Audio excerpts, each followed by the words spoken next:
Are you tired of searching for your team's message board in Basecamp, feeling like you're lost in a digital maze?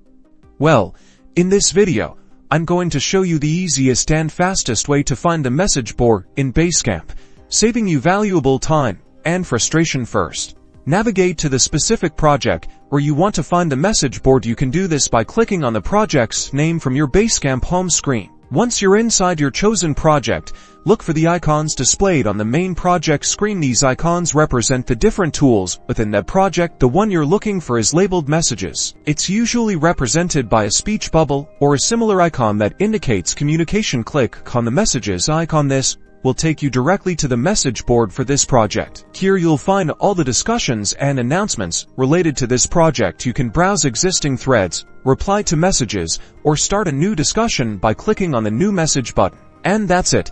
You've successfully found the message board in Basecamp. No more endless searching. Just quick and easy access to project communication. If you found this video helpful, give it a thumbs up and subscribe for more Basecamp tips and tricks. Happy project managing!